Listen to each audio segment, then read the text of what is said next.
ரூபமாக பிரத்யட்சமாக உட்கார்ந்துட்டு இருக்கிற தெய்வம்.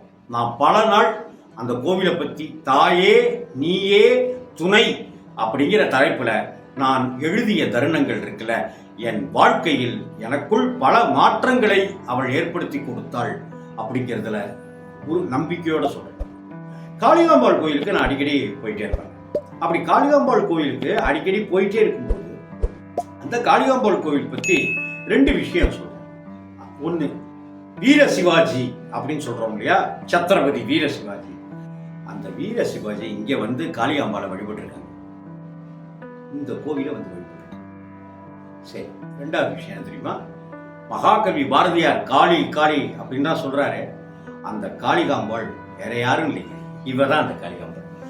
பாரதியார் காணி நிலம் கேட்டார்ல, அந்த காணி நிலம் கேட்டது இந்த காளிகாம்பாள்கிட்ட, இந்த காளி தேவிட்ட. அப்படிப்பட்ட